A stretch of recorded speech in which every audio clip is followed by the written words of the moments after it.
Okay, hello guys, and welcome back to my channel. So if you're here, it's probably because you want to rebuild your closet in 2023. You want 2023 to be the year that you are on your game fashion-wise. You want to wear things that really speak to you and your identity, your personal style, but you don't know how to get started, you don't know where to start, you don't know what to do, and you're just confused about the whole thing. I am here to help you. This is the video that you need. So building your closet 101 with me. So the first tip is going to be the most important tip. I have a bunch of tips here and why they're important. But the first one is the most important tip. I swear by this. If there's nothing else you take from this video, it's this right here.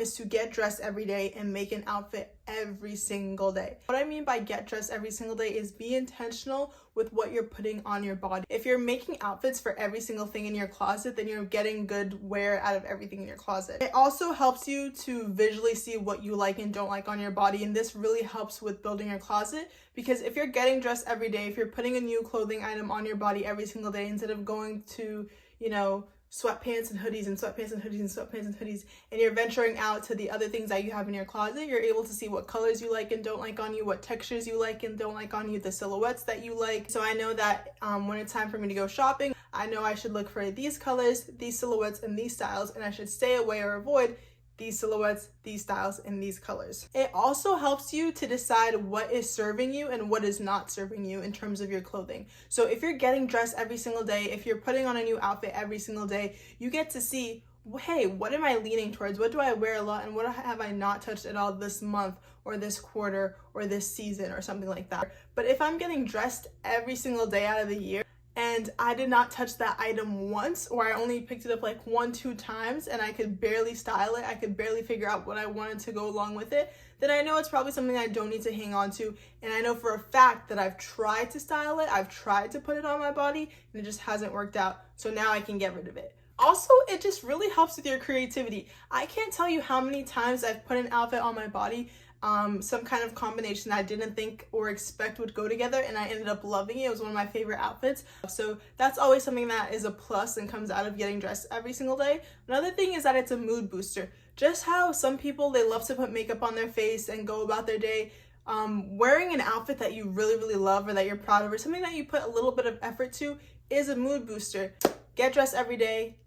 As you can see, there's so many pros of getting dressed every day, so definitely do that. When I tell you it will help you tremendously, probably the biggest thing that helped me along my journey this year was getting dressed every single day, or as often as I could. Another thing that it helps with is figuring out what accessories you want with your outfit. Whatever it is that you really need, that you're looking at your outfit, you're looking at your closet, and you're like, oh my god, this would help me make so many outfits, this would go so well with all the outfits that I'm like, liking and leaning towards and putting on my body. That way you can make a comprehensive list of all the things that you are missing from your closet or that you need or that would pair well with the things that you already have. That way when it comes time for you to go online shopping or in-person shopping or secondhand shopping, whatever you want to do, instead of spending and wasting money on just random things that you see and you like and doing impulse buys, you have a list of all the things that you know for certain that you need and that you will use because you've worn outfits that need those items a part of the outfit, if that makes sense. This kind of goes into purchasing, but you need to sit on your items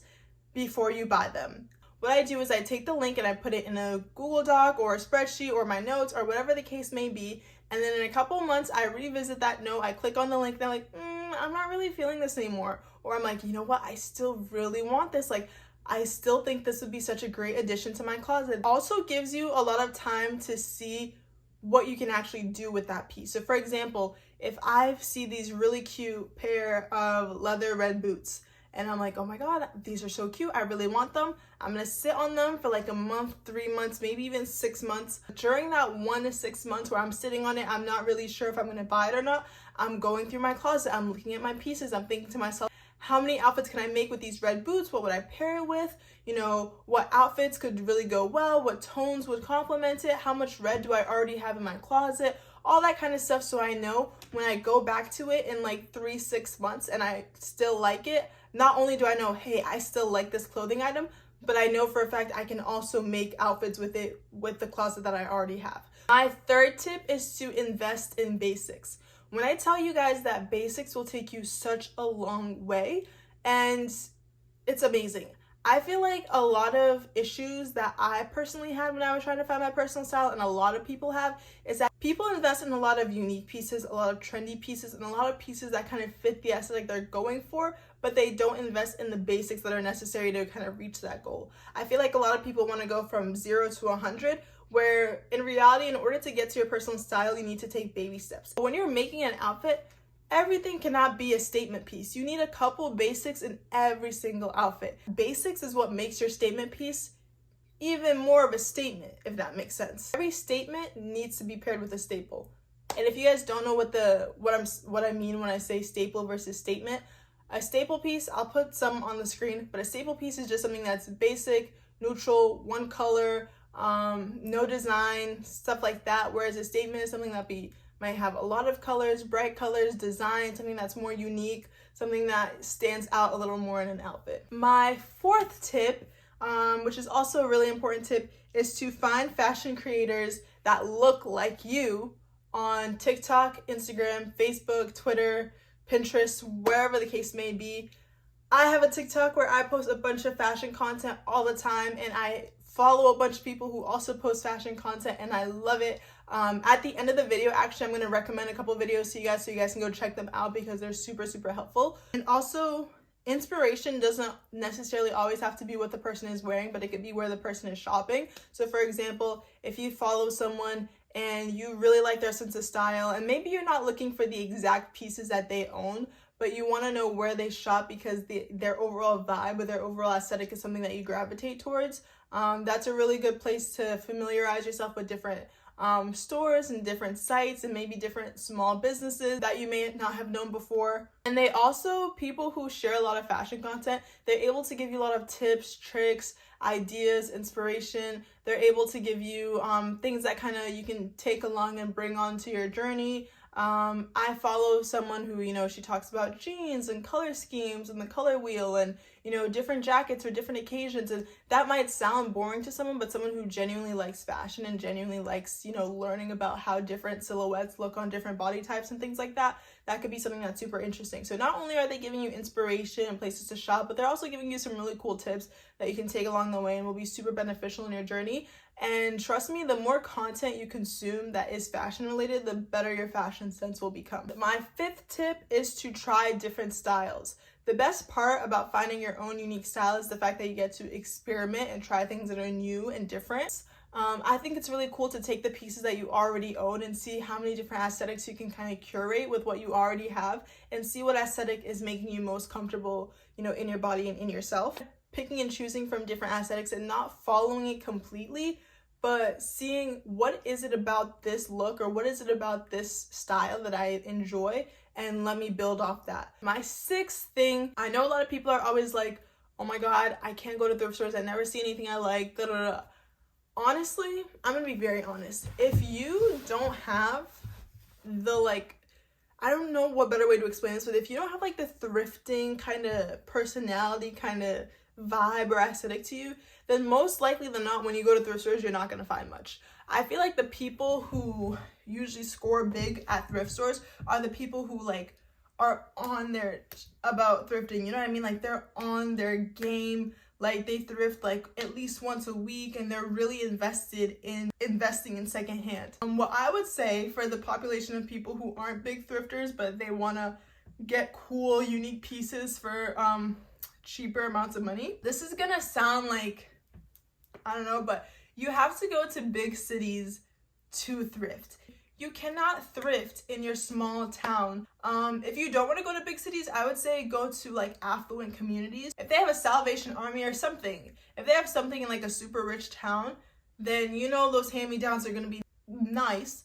But my biggest pro tip is just to go to a big city to thrift. If you and your friends are planning a trip, you and your boyfriend, you and your family, whatever, when you guys are doing the itinerary, put thrifting on the itinerary. The way I tell you guys, some of the trips that I've been on, my favorite part of these trips have been thrifting. I went to Atlanta with my boyfriend, and the thrift stores there were insane. This could also encourage you to take more trips with you and your friends and all that kind of stuff. But just whenever you're going on a trip, or whenever you're just going, maybe you're going out of the state to visit family or something like that, add thrifting to the list. Okay, if you're not a big thrifting person, try thrifting in big cities, or go to the big city that's in your state. You know, if you're from Massachusetts, go to Boston. Boston thrift stores are a little expensive, but you'll find some cool pieces in there for sure. But yeah, this is for people who aren't big thrifters, but for people who already thrift like on the daily, there's nothing really I could tell y'all. Y'all already doing what you do. Y'all are pros at this point. But for anyone who isn't, or anyone who doesn't really thrift that often, big cities are where it's at.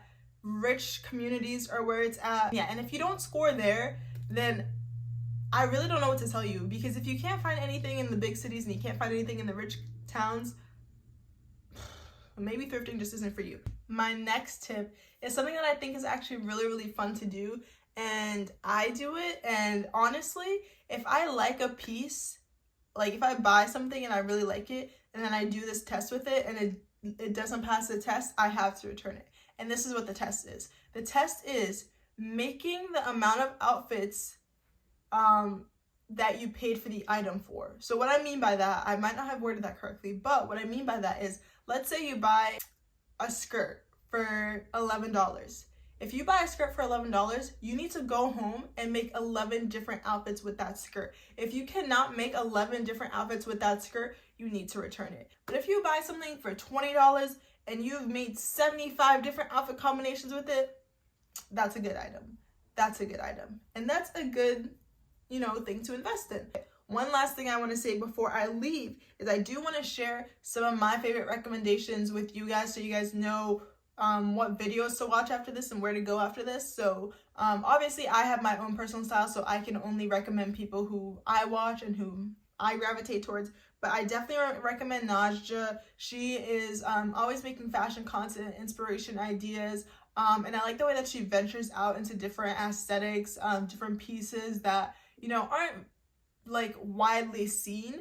They're kind of unique to her and her style, which I think is really cool. And if you watch her videos, you definitely get to see her style evolve, which I think is really great. The next person is Katie Yu. She makes some great videos about fashion, body shape, all that kind of stuff. Me and her styles don't correlate, but I do enjoy her videos because of the education portion that comes with it. Next person is Coco Chanello. She's also a big fashion person on YouTube that I follow and that I really enjoy her content. Those were my tips. If you guys want more tips, please let me know. I would love to make another video. I hope you guys found this helpful. And yeah, thank you guys so much for watching. Stay tuned for some more videos dropping soon, because 2023 will be our year, okay guys? I am going to be on my YouTube thing this year. I've been saying it for so long now. I've been saying this since high school, and now I'm a junior in college. But I'm serious. I'm for real this time, y'all. I got y'all. And any other fashion or video ideas y'all want me to make, y'all want to see, please let me know in the comments. Have a great, great day. And yeah, bye.